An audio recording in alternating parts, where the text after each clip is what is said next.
नाज़रीन, बांग्लादेश के इलेक्शन हो चुके। गैर हतमी और गैर सरकारी नतीजा 90% तकरीबन मुकम्मल हो चुका है। जो हसीना वाजिद का टेन्योर था, बेसिकली ये अगेंस्ट हसीना वाजिद वोट पड़े हैं बुनियादी तौर पर।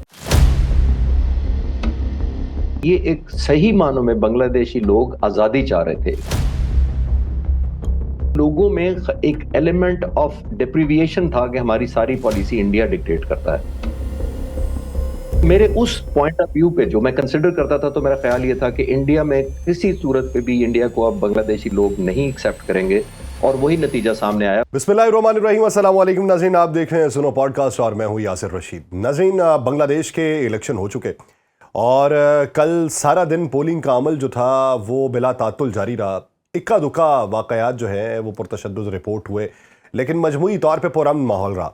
और जब पोलिंग का अमल ख़त्म हुआ और उसके बाद वोटों की गिनती का अमल शुरू हुआ, तो बेशुमार मौक़ों के ऊपर हमें ये देखने को मिला कि एक आधी सीट के ऊपर जो बीएनपी है और दूसरी तरफ जो जमात इस्लामी का 11 जमाती इत्तेहाद था, वो एक नशिस्त के फ़र्क से ये तमाम तर नताइज जो थे वो सामने आते रहे। जब 85 नशिस्तों का फैसला हो चुका था, तो तब तक भी मंजरनामा ये बन रहा था कि 85 नशिस्तें जो थीं वो बीएनपी के हिस्से में आ रही थीं और 84 नशिस्तें जो थीं वो जमात इस्लामी के 11 रुकनी इत्तेहाद के हिस्से में आ रही थी। फिर रफ्ता रफ्ता नताइज जो थे वो यकसर तेज़ी की तरफ गामजन हुए और जमात इस्लामी बीएनपी के मुकाबले में बहुत पीछे रहती हुई दिखाई दी। जमात इस्लामी के जो अमीर हैं शफीकुर रहमान साहब, उन्होंने बारहा मौक़ों के ऊपर ये इल्ज़ाम आयद किया कि नताइज में ताख़ीर लाई जा रही है और जमात इस्लामी के ऊपर दबाव बढ़ाया जा रहा है। लेकिन फिर जब अब गैर हतमी और गैर सरकारी नतीजा 90% तकरीबन मुकम्मल हो चुका है और सरकारी तौर पे ऐलान होना बाकी है, जब हमारी ये रिकॉर्डिंग चल रही है, तो उस वक्त तक शफीकुर रहमान साहब का ये कहना है कि जो भी सरकारी फैसला होगा हम उस पर रद्द-ए-अमल देंगे, लेकिन वो रद्द-ए-अमल मस्बत होगा, मनफी नहीं होगा।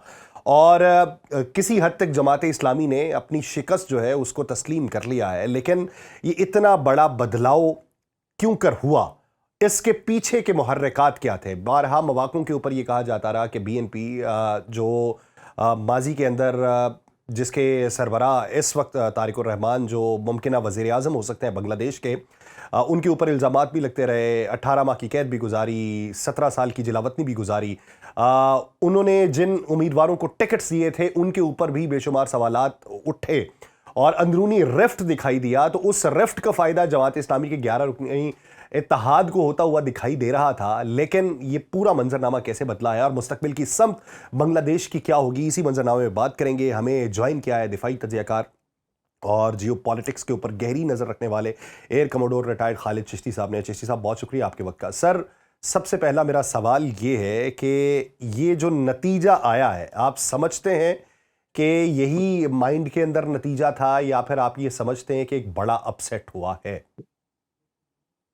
बहुत शुक्रिया यासिर साहब, आपने इनवाइट किया। मेरी नज़र में तो यही था जी, जो रिजल्ट अभी आया, क्योंकि मैं कुछ दिन से जितना फॉलो कर पाया था इंटरनेशनल मीडिया को भी और बांग्लादेश में भी, और मेरे एक दो लोग कांटेक्ट में भी थे, और मुझे यही महसूस हो रहा था कि जो तारिकुर रहमान हैं वो इलेक्शन जीत जाएंगे। ठीक है। लेकिन जो अनप्रेडिक्टेबिलिटी वाला एलिमेंट था वो डेफिनेटली ये था कि सिर्फ जमात इस्लामी स्टैंड अलोन, तो किसी स्टेज पर भी मुझे नहीं आइडिया था कि वो स्टैंड अलोन कोई ऐसी लैंडस्लाइड विक्ट्री करेगी या हुकूमत बनाने की पोजीशन में होगी। ठीक है। और फिर आपने बिल्कुल ठीक पॉइंट आउट किया कि जब थोड़ी रिफ्ट नजर आई within Tarique Rahman side की पार्टी की तरफ, और इंटरनल थोड़ा सा वो हुआ, प्लेसिंग ऑफ कैंडिडेट्स पे थोड़ा डिफरेंसेस क्रिएट हुए, तो ऐसे लगा कि वो फिर जो यूनिटी जमात इस्लामी ने अपने साथ अलायंसेस किए हैं, वो ऐसा लगा टेम्पररी तौर पे लोगों को लगा। हम्म। लेकिन मुझे ऐसा लगता था कि क्योंकि जो हसीना वाजिद का टेन्योर था, बेसिकली ये अगेंस्ट हसीना वाजिद वोट पड़े हैं बुनियादी तौर पर। ठीक है। क्योंकि खालिदा जिया जो उनकी वालदा हैं, वो बुनियादी तौर पर सिर्फ 2001 से लेकर 2006 तक सिर्फ बांग्लादेश की प्राइम मिनिस्टर रही थी, और उसके बाद हसीना वाजिद ने तकरीबन जब टेक ओवर किया, पहले टेन्योर 96 से 2001 तक और उसके बाद भी आई, तो फिर वो बहुत ज्यादा इंडिया स्पेसिफिक हो गई उनकी पॉलिसी। तो मेरा ये मानना ये था कि ये एक सही मानों में बांग्लादेशी लोग आजादी चाह रहे थे। आजादी का मतलब ये है कि हम्म। जिस तरह उन्होंने एक इंडिपेंडेंस हासिल की 71 में, एक वो तो अलग डिबेट है, लेकिन उनको लगा था कि कुछ अरसे बाद जो मुजीब रहमान को कत्ल कर दिया गया, फिर जियाउर रहमान आ गए, उनके जनरल साहब ने टेक ओवर कर लिया, फिर वो फैमिली ऑन, फिर ऑल्टरनेटिवली दोनों खवातीन के दरमियान खालिदा जिया और हसीना वाजिद के दरमियान रहा। तो आई थिंक लोगों में एक एलिमेंट ऑफ डिप्रीविएशन था कि हमारी सारी पॉलिसी इंडिया डिक्टेट करता है। तो ठीक है। मेरे उस पॉइंट ऑफ व्यू पे जो मैं कंसिडर करता था, तो मेरा ख्याल ये था कि इंडिया में किसी सूरत पे भी इंडिया को अब बांग्लादेशी लोग नहीं एक्सेप्ट करेंगे, और वही नतीजा सामने आया, और मुझे ये लगता है ये नेचुरल है। और एक और बड़ी दिलचस्प बात मैं आपको बताता चलूं कि एक रजब रजब हुसैन है, एक ऑथर हैं, वो एक्स आर्मी ऑफिसर हैं बांग्लादेश की आर्मी से। ठीक। उन्होंने किताब लिखी थी कमांडो। तो हम्म। वो मैं पढ़ रहा था कुछ अर्सा पहले, तो मुझे लगा कि उन्होंने कहा कि अब आर्मी ने हमारे सबक सीख लिया है। उन्होंने 18 महीने का ऐलान किया था, इलेक्शन करवा देंगे, 18 महीने में करवा दिया। मैं भी देख रहा था और उनकी बात को सपोर्ट करता था। उनका ख्याल भी यही था कि अगर ये टेक ओवर करना चाहते, हम्म। तो जितनी अनरेस्ट हसीना वाजिद के आखिरी टेन्योर में थी, हम्म। और जितनी बड़ी फौज, तकरीबन 1 लाख फौज इस वक्त ऑलमोस्ट पुलिस का काम कर रही थी बांग्लादेश में 18 महीनों से, क्योंकि पुलिस ऑलमोस्ट इनइफेक्टिव थी, कह लें, या करप्ट हो चुकी थी, या उन्होंने अपने, हसीना वाजिद ने अपने लॉयलिस्ट भर्ती कर लिए हुए थे, तो वो इस पोजीशन में ही नहीं थे क्योंकि लोग उनसे ज्यादा नफरत करते थे। ठीक है। तो ये आर्मी ऑलमोस्ट 18 महीने से कंट्रोल कर रही थी। तो वो उस किताब में पढ़ने के बाद अब सब्सटेंशिएट हुआ है कि वाकई उन्होंने एक अच्छा किरदार, एक पॉजिटिव अदा किया है कि अपने आप को ए पॉलिटिकल रखा और कोई इंटरफेरेंस नहीं की, और ये मुझे लगता है कि नेचुरल रिजल्ट है ऑलमोस्ट। जो हमारी थर्ड वर्ल्ड में थोड़ा बहुत होता है, इरेगुलरिटीज होती हैं या ग्रीवेंसेस होती हैं, वो देखने की बात है। और अगर आखिरी यानी आप मजबूरी पॉइंट मेरा, तौर पे ये समझते हैं कि अगर इसमें कोई गड़बड़ भी हुई हो तो दो चार नशिस्तों की हुई होगी, इतने बड़े पैमाने पे बीएनपी जो है उसको नहीं नवाजा गया होगा। देखिए, अगर नवाजा जाता तो जमात इस्लामी के अमीर इस तरह की बात करते ही ना कि हमारा जो रिस्पांस होगा वो पॉजिटिव होगा। वो हम्म। अभी तक बहुत ज्यादा टेस्ट में जा चुके होते, अगर उनको तवक्को होती कि हमारे साथ इतनी मैसिव धांधली हुई है, हम्म। या मिलिट्री ने या आर्मी ने इतना मैसिव रिगिंग की है, या इतना इन्वॉल्व हुई है डायरेक्टली इनडायरेक्टली, तो वो सड़कों पर अब तक लोगों को कॉलें दे चुके होते, प्रेस कॉन्फ्रेंस कर चुके होते, अपने एहतजाज कर चुके होते। अभी तक उन्होंने साउंड भी नहीं किया। और एक बात ये है, और दूसरी बात उन्होंने पहले भी कहा था, उन्होंने इलेक्शन से पहले कहा था कि अगर हम जीत गए तो बड़ा पीसफुल होगा, ट्रांसफर ऑफ जो है पावर होगा, और दूसरा हम कोई सेलिब्रेशन नहीं करेंगे, शुक्राने करेंगे। तो वो एक पॉजिटिव रहे हैं थ्रू आउट, और शायद हमारे लिए भी ये सीखने की बात है कि उनकी ओवरऑल एक कंट्री अच्छी ट्रांजिशन से गुजरी है। जो थर्ड वर्ल्ड में होता है थोड़ा बहुत एलिमेंट, वो तो हम इतनी जल्दी आइडियलिस्ट नहीं हो सकते, यानी लेकिन बाय एंड लार्ज आप ये कहते हैं कि इब्तदाई तौर पे एतराज़ात जो उठाए गए या जिन खदशात का इजहार किया गया वो इलेक्शन के दिनों के अंदर एक फितरी अमल है। देखिए, एक फितरी अमल है, और आर्मी को अपने स्टेक भी पता थे। हम्म। इस वक्त दुनिया में सबसे बड़ी यूनाइटेड नेशंस को जो फोर्स मुहैया करती है पर्सनल के, ट्रूप्स के पॉइंट ऑफ व्यू से, वो बांग्लादेश है। ठीक है। उसके तकरीबन 400 से 500 मिलियन डॉलर रेवेन्यू जनरेट होता है उसका, सिर्फ अपनी आर्म फोर्सेस या खासतौर पे आर्मी को यूनाइटेड नेशंस के अम्ब्रेला के अंदर दुनिया में डिप्लॉय करने के लिए। तो ये आर्मी को ये पता था। एक तो हम्म। सिर्फ फाइनेंशियल नहीं था उनके लिए, हम्म। एक उनका इमेज बहुत बड़ा था। अभी तक उनका इमेज बहुत पॉजिटिव है दुनिया में, इसीलिए यूनाइटेड नेशन उनको एंगेज करती है कि एक न्यूट्रल आर्मी है या फोर्सेस हैं, जो लॉ एंड ऑर्डर कहीं चाहिए होता है यूनाइटेड नेशंस को उनसे रिज्यू करते हैं एज अ फर्स्ट प्रायोरिटी। तो उनको आई थिंक डुअल था, एक तो उनकी ऑब्लिगेशन थी, एक टेम्पटेशन उन्होंने बिल्कुल नहीं की पावर में आने की। करनी होती तो 18 महीने पहले आइडियल था, जब पुलिस नाकारा हो चुकी थी, टेक ओवर कर लेते, वो नहीं किया। फिर उन्होंने कहा था कि we are not meant to take over and we are not meant to shoot our own people, ये भी उन्होंने कहा था एक बयान में उनके आर्मी चीफ ने। तो आई थिंक उन्होंने लिव अप किया है। थोड़ा बहुत जो इरेगुलरिटी जैसे हम दोनों डिस्कस कर रहे हैं, कि आई थिंक वो हमारे थर्ड वर्ल्ड का या डेवलपिंग कंट्रीज का या हमारे कल्चर में थोड़ा बहुत बिल्ट इन होता है अनफॉर्चुनेटली। अच्छा, सर मेरा एक सवाल है। बहुत सारे लोग तजियाकार इस बारे में राय रख रहे थे कि अगर जमात इस्लामी बरसरे इक़्तिदार आती है तो फिर बैनुल अक़वामी सतह पे और बिलखुसूस यूरोप के अंदर मकबूलियत या कबूलियत बांग्लादेश की थोड़ी सी मुश्किल हो जाएगी। और अगर बीएनपी आती है तो किसी हद तक वो मोतदिल है और उनकी पॉलिसी जो है वो मगरिब को काबिल कबूल होगी। ये उनसर किस हद तक आप समझते हैं कि काबिल अमल है? देखिए, बिल्कुल आप ठीक कह रहे हैं कि यूरोप शायद इस तरह रिलीजियस पार्टियों के आने से उस तरह अमेरिका कंफर्टेबल नहीं होता, लेकिन इंडिया बहुत कंफर्टेबल था। इंडिया ने बहुत ज्यादा अप्रोच किया था जमात इस्लामी को कि वो ऑन बोर्ड आ जाएं, क्योंकि उनको पता था कि तारिक रहमान तो नहीं आएंगे, बिकॉज उनको तो वोट ही एंटी हसीना वाजिद मिलना है। हम्म। एंटी हसीना वाजिद इसलिए मिलना है कि जितना कॉम्प्रोमाइज उन्होंने किया। मैं बड़ा क्लोजली मिलिट्री को भी वॉच कर रहा था, मैं उस पर कमेंट करके फिर आपके सवाल की तरफ आता हूं। देखिए, जी। मैं खुद भी बांग्लादेश गया था जब मैं सर्विस में था। उन लोगों की हमारी तरफ बड़ी जबरदस्त गुडविल थी। इंडिया के कंफर्ट लेवल वो नहीं था, हम्म। लेकिन हसीना वाजिद ने, मैं उनका एयरफोर्स स्ट्रक्चर बड़ा क्लोजली पढ़ रहा था और मैं कुछ रिसर्च भी कर रहा था उस टॉपिक पे, तो आई फाउंड आउट कि मैं बड़ा हैरान हुआ। इंडियन एयरफोर्स को बहुत ज्यादा, खास तौर पे मैं एयरफोर्स की बात कर रहा हूँ, बहुत ज्यादा इंडिया डिपेंडेंट किया गया कि हसीना वाजिद के 15 सालों के दौरान के, यानी कि वो कोई हमारा स्पेस जो था अगर किसी और का बनता भी है, कोई अमेरिकन का या पाकिस्तानी का या किसी और मुल्क का, तो तो उसे मिनिमाइज किया गया था ताकि इंडियन कंट्रोल में रहे। इवन प्रमोशन तक मैं देख रहा था कुछ केसेस में कि इंडिया का कंसेंट शामिल होता था कि टॉप लीडरशिप पे आर्मी के, मिलिट्री के कौन आएंगे। हम्म। तो आई थिंक ये महसूस लोगों में तो बहुत जल्दी हो जाता है कि इंडिया इतना ज्यादा हावी हुआ हुआ है हमारी पॉलिसियों पर। तो आई थिंक इंडिया के अलावा शायद बाकी दुनिया तो बड़ी इसको पॉजिटिव लेगी, क्योंकि मॉडरेट हैं, पढ़े लिखे हैं, और ऑब्वियसली इनहेरिटेंस हमारे तो अभी तीनों मुल्कों में तो अभी भी बहुत ज्यादा चलती है कि विरासत में वही फैमिली आगे आ जाती है ऑल्टरनेट के तौर पर। But given a choice, I think उनके पास कोई ज्यादा चॉइसेस थी भी नहीं, और मुझे लगता है कि वेस्ट और अमेरिका इसको बेहतर रिस्पॉन्ड करेगा। तो सर, आपने कहा कि भारत को काबिले कबूल नहीं होंगे, लेकिन अगर हम भारतीय मीडिया देखें पिछले दिनों में आने, तो जमाते इस्लामी के हवाले से वहाँ पे बहुत सारे तहफ़्फ़ुज़ात पाए जाते थे। ये जो राबिता होने की बात है, बीबीसी इसको रिपोर्ट करता है कि जमात इस्लामी के अहदेदारान से राबिता किया गया है, लेकिन उस राबिते का जवाब क्या मिला, इस बारे में कोई इत्तला या मालूमात मुहैया नहीं है। लेकिन वहाँ पे बीएनपी को कम बुरे ऑप्शन के तौर पे लिया जा रहा था इस पूरी इलेक्शन कैंपेन के अंदर। तो सबसे पहले नरेंद्र मोदी जो है वो उन्हें मुबारकबाद पेश करते हैं, तो फिर जमाते इस्लामी की निस्बत ये उनके लिए कम बुरे क्यों थे? देखिए, बुनियादी तौर पर उनके लिए तो दोनों में से टेक्निकली देखा जाए या पॉलिटिकली देखा जाए तो अच्छा कोई भी नहीं था। हम्म। उसकी वजह से उनकी तो चॉइस हसीना वाजद थी, या उनकी लेगेसी थी जो बिल्कुल कंटिन्यू नहीं हुई, इनकी अवामी लीग पार्टिसिपेट ही नहीं कर रही थी, तो उनके लिए तो एक किस्म का अब लेसर इवल वाली ऑप्शन थी उनके लिए, ठीक है। Out of the two. ठीक तो है। दोनों को उन्होंने अडेप्टेशन की बड़ी कोशिश की है जमात। ये नहीं है कि सिर्फ जमात इस्लामी को किया। मैं जमात इस्लामी का इसलिए पर्टिकुलरली किया कि इंडिया ने इस हद तक कॉम्प्रोमाइज किया अपनी नेशनल इंटरेस्ट में और पाकिस्तान की मुखालफत में, कि वो इवन जमात इस्लामी से राब्ते में थे कि आप आए तो हम आपके साथ भी चलने को तैयार हैं। बिल्कुल उसी तरह जैसे तालिबान की उन्होंने मुखालफत की 5 साल हुकूमत के दौरान, हम्म। जहाज एयर इंडिया का हाईजैक हुआ तो उनको कंडेम किया, एम्बेसी में धमाका हुआ तो तालिबान को कंडेम किया, उनका जर्नलिस्ट मारा गया तो उनको कंडेम किया तालिबान को, इंडिया ने। लेकिन जो ही उन्होंने देखा कि अब उनको तालिबान की जरूरत है तो उन्होंने कॉम्प्रोमाइज कर लिया उन्हीं तालिबान के साथ, जिनको वो पता नहीं इंसान भी नहीं मानते थे पहले।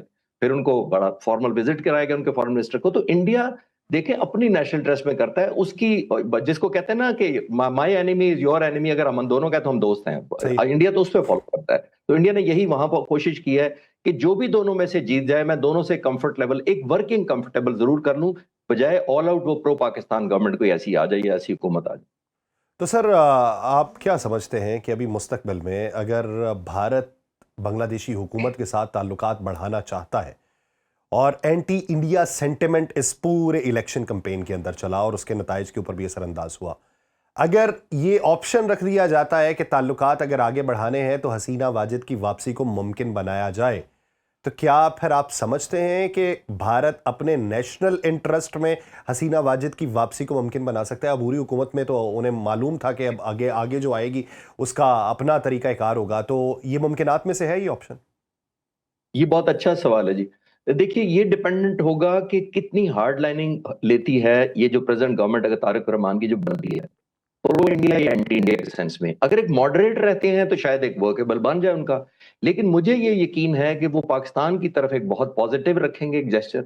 और लोगों ने, क्योंकि आपने इमोशन देख लिए हैं, अभी रिसेंट क्रिकेट को जो हम मैदान में हिंदुस्तान ले आया, एक पॉलिटिक्स के अंदर ले आया, उसमें बहुत अच्छी स्ट्रैटेजी हमने की कि हमने बांग्लादेश को सपोर्ट किया और उसको हम्म। स्टैंड लोन नहीं होने दिया। हम्म। एक बात तो आई थिंक बांग्लादेशी लोगों के कि हमारी जो एक जेस्चर्स हैं, और हमारी जाहिर है हम एक मुल्क रहे हैं पहले पाकिस्तान बनने 71 से पहले, तो उनको ये याद है कि गलतियां जो भी हुई, लेकिन अब उनको न्यू जियोपॉलिटिकल सिचुएशन के अंदर पाकिस्तान के मुखालिफ तो डेफिनेटली नहीं चलेगा। तो हमने तो कभी ये नहीं कहा था कि बांग्लादेश हमारी हिमायत में उतर के कोई दुश्मन बन जाए। ठीक है। हम तो चाहते थे कि बांग्लादेश एक ऐसा मुल्क हो जो एक न्यूट्रलिटी, अपनी सॉवरेनिटी का दिफा करे और रहे, ताकि इंडिया उसको एक्सप्लॉयटेशन ना करे, और जाहिर है वो हमें अनईजी होता था। तो मुझे लगता है ओवरऑल इंडिया कुछ भी कर सकता है।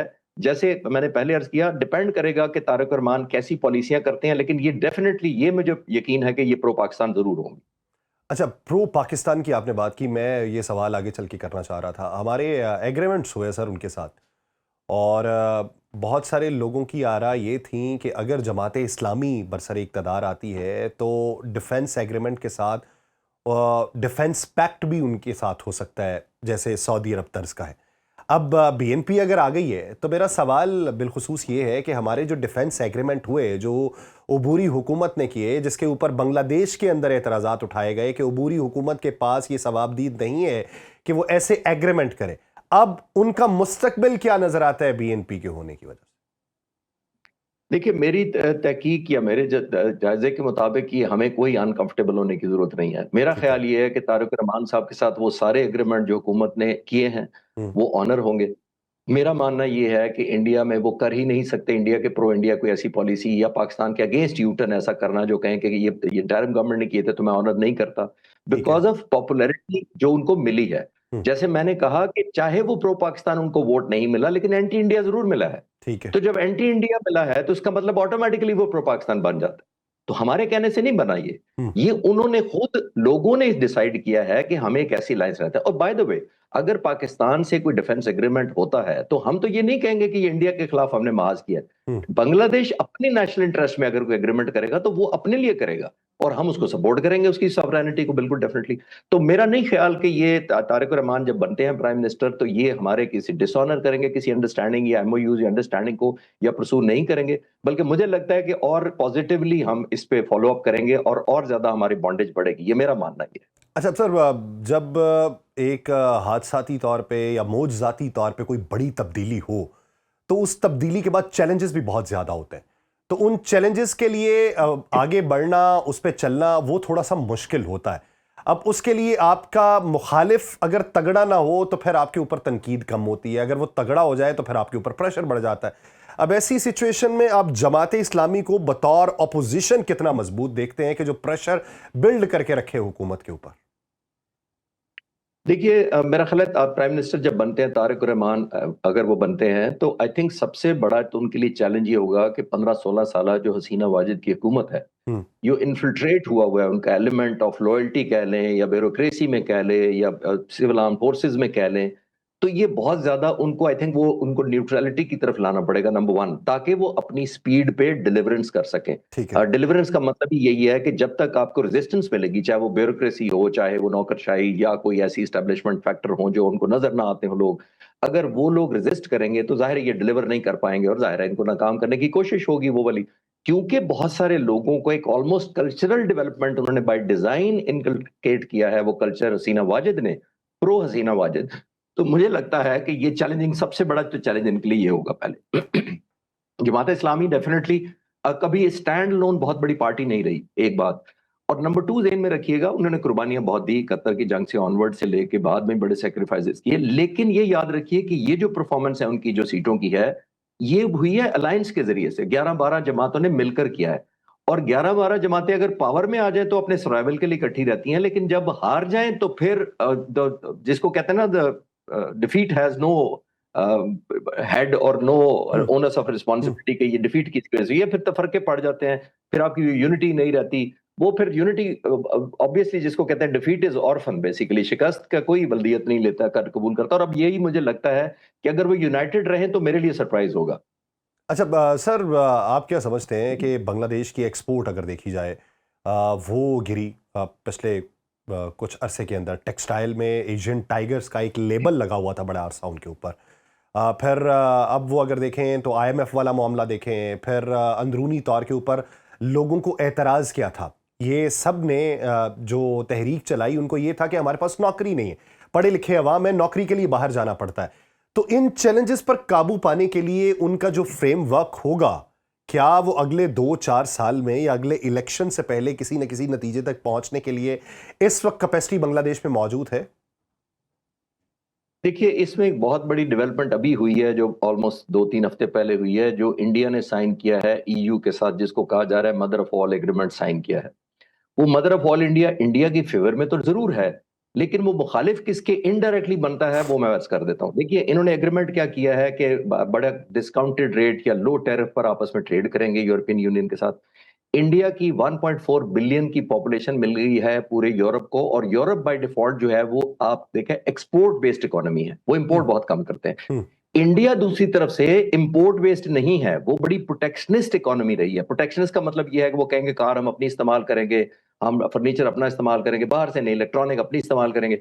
वो ऑल ऑल दैट वाइल अपनी इंडस्ट्री को प्रोटेक्ट करते रहे हैं बाय रिमेनिंग अ प्रोटेक्शनिस्ट इकोनॉमी। पहली दफा इंडिया ने खोला है यूरोपियन यूनियन के लिए एक्सेस के, आप आए जनाब, हम आपको बड़ा इंसेंटिव देंगे और हमसे भी आप ले। तो ये विन विन सिचुएशन है। ठीक है। लेकिन अगर बांग्लादेश के मुकाबले में, पाकिस्तान के मुकाबले में, श्रीलंका के मुकाबले में इंडिया ऑलमोस्ट जीरो टैरिफ पर यूरोप को कुछ चीज देता है म्यूचुअली, तो वो तो हिट तो लगेगी बांग्लादेश, पाकिस्तान, श्रीलंका को और ज्यादा हिट लगेगी। तो मैंने ये बैकग्राउंड इसलिए अर्ज किया है कि सबसे बड़ा चैलेंज तो बांग्लादेश की गवर्नमेंट को ये होगा कि अपना जो पोर्शन है या अपना शेयर है इकोनॉमी में, जो इनका टेक्सटाइल में है, गारमेंट्स में है, वो रीगेन कर पाते हैं कि नहीं कर पाते, उस पर डिपेंडेंट होगा। सर, चाइना के साथ रिलेशंस जो है मौशी तौर के ऊपर, आप उसका दायरा बढ़ता हुआ देख रहे हैं या उसका दायरा उतना ही देख रहे हैं जितना पहले मौजूद था? क्योंकि इस इलेक्शन से पहले चाइनीज एजेंसी, उनके सफरा, उन्होंने जो मुलाकातें की उनमें ज़्यादातर मुलाकातें एनसीपी वालों से या जमात इस्लामी वालों से भी हुई। पसे पर्दा मुलाकातें बीएनपी से हुई लेकिन वो अया नहीं हो सकी। तो चाइना की पॉलिसी क्या होगी बांग्लादेश के बारे में, और बांग्लादेश की पॉलिसी क्या देखते हैं? देखिए, चाइना उस तरह पॉजेसिव नहीं है जैसे कोई दो दोस्त होते हैं कि अगर तुमने उससे दोस्ती कर लिया तो मेरे से कुटी हो जाएगी, ऐसा हम्म। नहीं होता है। वो हम्म। लॉन्ग टर्म इन्वेस्टमेंट करते हैं। वो ये देखते हैं कि इस वक्त मैटर कौन करता है, इस वक्त हमारी नेशनल इंटरेस्ट में कौन सी पार्टी है और पर्सन कौन है, तारिक उर रहमान है या कोई और है। हम्म। वो ये नहीं देखते कि हमने जमात इस्लामी को 2 दफा ऑफर की थी और इनको 1 दफा ऑफर की थी, तो अब हमारा। और ना ही तारिक उर रहमान, मेरा ख्याल है, इतने नाइव होंगे कि वो कहेंगे कि क्योंकि आपने जमात इस्लामी से ज्यादा राब्ता रखा था, मेरे से कम रखेगा तो मैं आपसे चाइना एक रियलिटी है, हम्म। चाइना एक फैक्ट है। चाइना की बहुत ज्यादा ज्योग्राफिकल इंटरेस्ट इस एरिया में खास तौर पर हैं और उन्होंने मेंटेन की हुई है। श्रीलंका के साथ भी की, बांग्लादेश के साथ भी की, पाकिस्तान के साथ भी है उनकी। तो आई डोंट थिंक कि इससे कोई फर्क पड़ेगा कि किसको पहले ऑफर किया था। मेरा ख्याल है चाइना ज्यादा अग्रेसिवली आएगा, सही। क्योंकि जो हसीना वाजिद का जो टेन्योर था आखिरी वाला, वो डाइंग डाउन पर उनकी गवर्नमेंट थी, उनकी गवर्नेंस खराब थी, करप्शन थी, मुजाहरे हो रहे थे, लॉ एंड ऑर्डर सिचुएशन थी, इकोनॉमिक कंफर्ट नहीं था लोगों का, तो बाहर वालों का भी नहीं था। तो जब बाहर वालों का नहीं था तो फिर 18 महीने गुजर गए इंस्टेबिलिटी के अंदर। 18 महीने के बाद अब स्टेबिलिटी आई है, तो चाइना तो डेफिनेटली चाहेगा कि किसी तरह, इवन जिसको कहते हैं ना, विदाउट एनी प्रॉफिट भी ऐसी इन्वेस्टमेंट कर दे जिससे एक स्टेबिलिटी आए और चाइना को एक फुट होल्ड मिल जाए बांग्लादेश के अंदर। तो मैं तो इस तरह देख रहा हूं इसको पॉजिटिव। अच्छा सर, अगर आज से 2 साल पहले देखा जाए, एक सेकुलर स्टेट जो इंडियन अम्ब्रेला के नीचे है, फिर इस इलेक्शन में अब दो तरह के नताइज निकलने थे। एक इस्लामिक स्टेट जो जमात इस्लामी के रूप में निकलनी थी, और एक डेमोक्रेटिक स्टेट जो बीएनपी की सूरत में निकलनी थी। अब ये दरमियान वाला रास्ता है, तो इस दरमियान वाले रास्ते में आप क्या समझते हैं कि ये जो शिफ्ट है सेकुलर स्टेट से डेमोक्रेटिक स्टेट की तरफ, क्योंकि वहां पे आप अगर बहुत सारे लोगों से बात करें, साफियों से बात करें या दूसरे लोगों से, तो वो ज्यादातर उनकी जहनीत एक सेकुलर स्टेट वाली थी। तो क्या आप ये समझते हैं कि वो इतने मॉडरेट हो जाएंगे कि इसमें खुद को एडजस्ट कर सकें? देखिए, मुझे लगता है कि बांग्लादेशी लोगों ने जो वोट डाला है, उन्होंने अपना ज़हन तो बता दिया है। हम्म। वो लेस इंटरेस्टेड है कि हमारे मुल्क पर सेकुलर स्टेट लगे, रिलीजियस स्टेट लगे। आई थिंक उनको अपनी एक सॉवरेनिटी नंबर 1 प्यारी है, जो मैं रीड कर पाया हूँ। नंबर 1 सॉवरेनिटी और आज़ादी प्यारी थी, जो इंडिया के क्रचेस से निकले हैं। ठीक है। और दूसरी, उनको अपना इकोनॉमिक ग्रोथ ज़्यादा प्यारी है, नंबर 2। उसमें मैटर नहीं करता कि आप उसको कौन सी गवर्नमेंट कहें या कौन सी हुकूमत कहें, कि वो सेकुलर है या फंडामेंटल्स है या रिलीजियस एक्सट्रीमिस्ट हैं। रिलीजियस एक्सट्रीमिस्ट तो पहले ही मैंने बताया कि ये इलेक्शन से पहले एक अलायंस बना है, वो बाय डिफॉल्ट जमात इस्लामी उस तरह पॉपुलर नहीं रही, ऑल्दो हम्म। उसकी कुर्बानियां बहुत ज्यादा है, मैं उसको निगेट नहीं करना चाहता। हम्म। हम्म। लेकिन मैं ये सिर्फ इस तरह देख रहा हूँ कि ये मेरा नहीं ख्याल, लोगों की इस वक्त प्रायोरिटी है ही नहीं कि आप हमें क्या स्टैम्प करना चाहते हैं। ठीक है। लोग चाहते हैं कि एक लॉ एंड ऑर्डर आए, हम्म। पीसफुल हो जाए, हमारी डेवलपमेंट हो, हमारी सॉवरेनिटी वापस मिल जाए, और हमारी डेवलपमेंट एज पर मेरिट हो, जॉब अपॉर्चुनिटीज हो, इंटरनेशनल मार्केट में, कॉमिटी ऑफ नेशंस में एक इज्जत हमें मिले, और अपॉर्चुनिटीज क्रिएट हो, ना सिर्फ डोमेस्टिक बल्कि इंटरनेशनल ट्रेड की। तो मेरा ख्याल है लोगों की इस वक्त प्रायोरिटी यही होगी। सर, अगर आसाम वाली मंजरनामे को देखा जाए, वो जो 7 स्टेट्स हैं, सिस्टर स्टेट्स भी जिन्हें कहा जाता है, वहाँ के हालात अगर देखें तो हेमंता बिस्वा शर्मा जो वहाँ के वज़ीर आला हैं, बंदूक उठाते हैं, 4 तस्वीरों की तरफ करते हैं जिनमें लोग मुसलमान बज़ाहिर दिखाई देते हैं, और वो बंगालियों से पाक हिंदुस्तान की बात करते हैं, जो दरअंदाज हैं उनके भाग जाने की या उनको निकाले जाने की बात करते हैं। तो अब जब इस तरह की सिचुएशन वहाँ बनी हुई है, तो इंडिया कैसे अपने आप को महफूज कर पाएगा कि उसको जो सबसे बड़ा ऑप्शन था कि कोई भी हुकूमत आए, हमारी ये स्टेट, हमारी ये सरहद महफूज रहनी चाहिए, तो फिर इस मामले के ऊपर ताल्लुकात किस नहज तक पहुंचेंगे? जी, बिल्कुल अच्छा सवाल है आपका, और मैं इधर भी एक राइज देख रहा हूँ, एक एलिमेंट ऑफ अनकंफर्टेबल या इरैशनैलिटी, दोनों तरफ से एक पॉसिबिलिटी निकलती है। बिकॉज़ इंडिया के लिए तो over the period of time, जो हमने बात की 15 सालों से, एक बहुत कंफर्ट ज़ोन था। यानी इंडियन गवर्नमेंट की बहुत ज्यादा सपोर्ट करती थी सीना वाजिद, यहाँ तक कि उनके मिलिट्री रवाबित बहुत ज्यादा थे, स्ट्रैटेजी बॉर्डर की खास तौर पे इन मुल्कों की ऑलमोस्ट जॉइंटली तय होती थी। लेकिन अब वो नहीं है, अब वो नहीं आया। तो अब मुझे लगता है कि एक एलिमेंट ऑफ डिस्कम्फर्ट जरूर हो सकता है, एक एलिमेंट ऑफ डिस्ट्रस्ट पहले ही है दोनों में। जाहिर है ये हुकूमतें दोनों में से कोई भी आ जाती तो इंडिया का वो कंफर्ट लेवल नहीं है जो सीना वाजिद का था। तो मेरा मानना ये है कि ये और ज्यादा इरप्ट होगा इशू, जब तक इसको ऑब्वियसली इंडिया खुद पुल बैक ना करके इसको हवा ना दे। लेकिन इंडिया की अपनी मजबूरी है कि उसको हवा क्यों ना दे, कि जब तक उसकी हुकूमत पसंद की नहीं आएगी। तो 71 में भी उन्होंने 1 लाख फ्रॉगमैनशिप को ट्रेनिंग दी थी उनकी, और ये समंदरों में और नहरों में एंटी स्टेट जो सारे किए थे, सैबोटाज किया था, वो उन 1 लाख मुक्ति बानी के लोगों ने किया था। ये उस वक्त हम यूनाइटेड पाकिस्तान था। दैट मीन्स कि हम ये 1970 और 69 70 के बाद इलेक्शन की बाद में बात कर रहा हूँ। तो उसके बाद इंडिया ने इतनी इन्फिल्ट्रेशन की थी जस्ट बिकॉज लॉन्ग टर्म उनका गोल यही था कि किस तरह इंडिपेंडेंट किया जाए, ईस्ट पाकिस्तान को बांग्लादेश में कन्वर्ट किया जाए। तो इंडिया अभी भी चुप करके नहीं बैठेगा। आई आई फोरसी के ये कंट्रोवर्सी ये डेफिनेटली एक पेन क्रिएट कर सकती है दोनों मुल्कों के रिलेशंस के दरमियान। तो सर अब आप क्या समझते हैं कि जब एक मुल्क को आगे बढ़ाना है, आपने नारा इलेक्शन के अंदर ये लगाया कि आई हैव अ प्लान। ये नारा जो था वो बीएनपी की तरफ से था और जमात इस्लामी के 11 जमाती इत्तेहाद की तरफ से था कि इंसाफ होगा। अब इन दोनों में बुनियादी तौर पे फ़र्क है। आई हैव अ प्लान के अंदर प्लान्स कौन कौन से उनके जहनों के अंदर हो सकते हैं? क्या फिर हम ये देखेंगे कि पॉलिटिकल विक्टिमाइजेशन होगी, यानी अवामी लीग के वो लोग जो अभी खामोश हैं या गायब हैं, उनका एहतसाब फिर से सबसे पहले शुरू होगा? या फिर आप ये समझते हैं कि मईशत सबसे पहला जो उनका हदफ है उसके ऊपर इकदामात होंगे और ये चीज़ें बाद में जाके देखी जाएंगी? जी, मेरा ख्याल है ये आई हैव अ प्लान बड़ा पॉजिटिव है, और मैं प्रिडोमिनेंटली जो रीड कर पाया हूँ वो इकोनॉमिक प्लान ही है। हम्म। जिसका मतलब है कि हम उसको अपना एक तो सॉवरेनिटी प्लान मैं कई दफा कह चुका हूं ना आपके, जब से हम बात कर रहे हैं कि एक जी। सॉवरेनिटी में तो डेफिनेटली ये प्लान नंबर 1 है कि हम सॉवरेन मुल्क होंगे और किसी मुल्क से आजाद होंगे, नंबर 1। और बेसिकली इस प्लान का मतलब मुझे लगता है कि वो हाईलाइट करता है इकोनॉमिक प्लान। डिप्रीविएशन हुई है, उनकी करेंसी की उस तरह हालत नहीं रही, उनकी एक्सपोर्ट उस तरह नहीं हुई, उसकी रेलेवेंस कम हो गई है over a period of time. खासतौर पर अगर इंडिया ने इस तरह कुछ कर लिया कुछ महीनों तक, यूरोपियन यूनियन के साथ तय कर लिया, तो बहुत ज्यादा और इफेक्ट होगा, बिकॉज टेक्सटाइल और गारमेंट में बांग्लादेश का बहुत बड़ा नाम है। तो हम्म। मुझे लगता है कि आई हैव अ प्लान का पॉजिटिव था, एक रोड मैप दिखाया था। देखिए, लीडर की नंबर 1 जिम्मेदारी यासिर साहब होती ही यही है कि जी। उसकी एक विजन होती है। हम्म। कायदे आजम की एक विजन थी, हम्म। गांधी की अपने मुल्क के लिए एक विजन थी। हम्म। लीडर विजन के पीछे लोगों को इकट्ठा करता है, ना कि रिवेंजफुल होने के नाते या हिसाब किताब करने के नाते या किलिंग या इक्वेट करने के लिए लीडर इकट्ठे नहीं करता। वो तो लीडर ही नहीं होता, फिर तो वो तो फिर जत्था हो जाता है, वो जो कहता है कि जो मैं छोड़ूंगा नहीं और मैं आके हिसाब करूंगा। अगर ये ट्रू लीडर हैं, जितना मैं इनके बारे में पढ़ चुका हूँ, ये पढ़े लिखे लोग, ये हैं तारिक रहमान, तो मेरा ख्याल ये है कि इकोनॉमिक प्लान की वो बात कर रहे हैं कि मैं रिवाइव करूंगा लोगों की लाइवलीहुड को, उनकी ग्रोथ को, इकोनॉमिक अपॉर्चुनिटीज को, एक्सपोर्ट खास तौर पर। अच्छा, सर मेरा एक आखिरी सवालों में से सवाल ये है कि जिस तरीके से इब्तदाई तौर पे, क्योंकि आप जब 17 साल जिला वतनी की ज़िंदगी गुजारें, पार्टी स्ट्रक्चर जो है वो तहस नहस हो चुका है, उसके अंदर क्या कुछ हुआ और हमने उसके नताइज देखे जब उम्मीदवारों को टिकट मिली गई।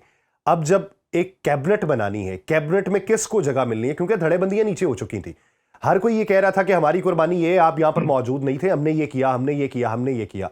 अब उस कैबिनेट की तश्कील में कितने रौले हो सकते हैं और आने वाले दिनों के अंदर ये खुद अपनी पार्टी में या अपनी कैबिनेट के अंदर जेल इन होने के लिए कितना वक्त इनको दरकार होगा? जी, ये भी अच्छा आपने फोकस किया है। इसमें कोई शक नहीं है कि वो एक बीएनपी जो उनकी थी वो बेसिकली रडरलेस पार्टी थी। खास तौर पर बेगम खालिदा ज़िया बीमार थी आखिरी दिनों में, हम्म। तो सही मानों में इस पार्टी को नहीं कोई चला सका, और ये एग्जाइल में थे और पहले जेल में भी थे और फिर बाहर चले गए। तो इसमें तो कोई शक नहीं कि उस तरह की रूट्स नहीं है। अगर ये फिजिकली यहाँ होते और अपनी लीडरशिप को खुद देखते या ग्रो कराते या टीयर ऑफ लीडरशिप खुद को ग्रूम करते किसी को, उनकी सही। ये लिमिटेशन तो डेफिनेटली है। हम्म। और उनको एक और डिसएडवांटेज ये है कि उनकी वालदा जो तारिक रहमान, वो भी इस दुनिया में नहीं है जो उनको एक मेंटोरशिप देती या हम्म। गाइडेंस दे हम्म। सकी। हम्म। बट आई एम श्योर ये, जैसे आपने बिल्कुल सही पॉइंट आउट किया, कि उनके लिए बहुत बड़ा चैलेंज होगा कि कौन मोस्ट जस्टिफाइड है, मोस्ट डिजर्विंग कौन से लोग हैं और कौन से नहीं है। हम्म। बिकॉज जेन्युइनली बाज दफा लीडर से मिसकैलकुलेशन हो जाती है, और अगर मिसकैलकुलेशन हो जाए तो वो इरप्ट करती है मिसट्रस्ट को, ब्रीच ऑफ ऑब्वियसली कंफर्ट को। तो वो एक चैलेंज होगा अगर ये ओवरकम कर पाते हैं। और आई एम श्योर इनके ट्रस्टेड लॉयलिस्ट होंगे, उनकी वालदा ने उनको कुछ बताया होगा कि ये मोस्ट ट्रस्टेड लोग हैं। आई एम श्योर अभी वो रिसेंटली उनकी डेथ हुई है, उससे पहले तो she must be in a position to guide, और वो गाइड करती रहती होंगी, और वो एक बिल्ट हुआ होगा एक कंफर्ट लेवल, लेकिन एग्जीक्यूट कितना फेयरली कर पाते हैं वो बड़ा इंपॉर्टेंट होगा चैलेंज। अच्छा सर, मेरा एक आखिरी सवाल ये कि जैसे पाकिस्तान के साथ एक सर्द मोहरी जो थी आ, वो ख़त्म हुई और हमें जो लगता नहीं था वो कुछ हुआ, और भारत के साथ जिस तरीके से ताल्लुकात ख़राब हुए, मुस्तकबिल के अंदर ऐसे कौन से ममालिक हैं जिनके साथ आप बांग्लादेश के बढ़ते हुए ताल्लुकात देखते हैं और जिसे आज से 2 साल पहले सोचा नहीं जा सकता होगा? मेरा ख्याल है चाइना और अग्रेसिवली होगा, इसमें हम्म, कोई शक नहीं है। पाकिस्तान ऑब्वियसली एक और मुझे जो नजर आती है अपॉर्चुनिटी, हमारा कंफर्ट लेवल ज्यादा होगा इंशाल्लाह, डिफेंस कोलैबोरेशन भी मैं देखता हूँ और हमारा बढ़ेगा।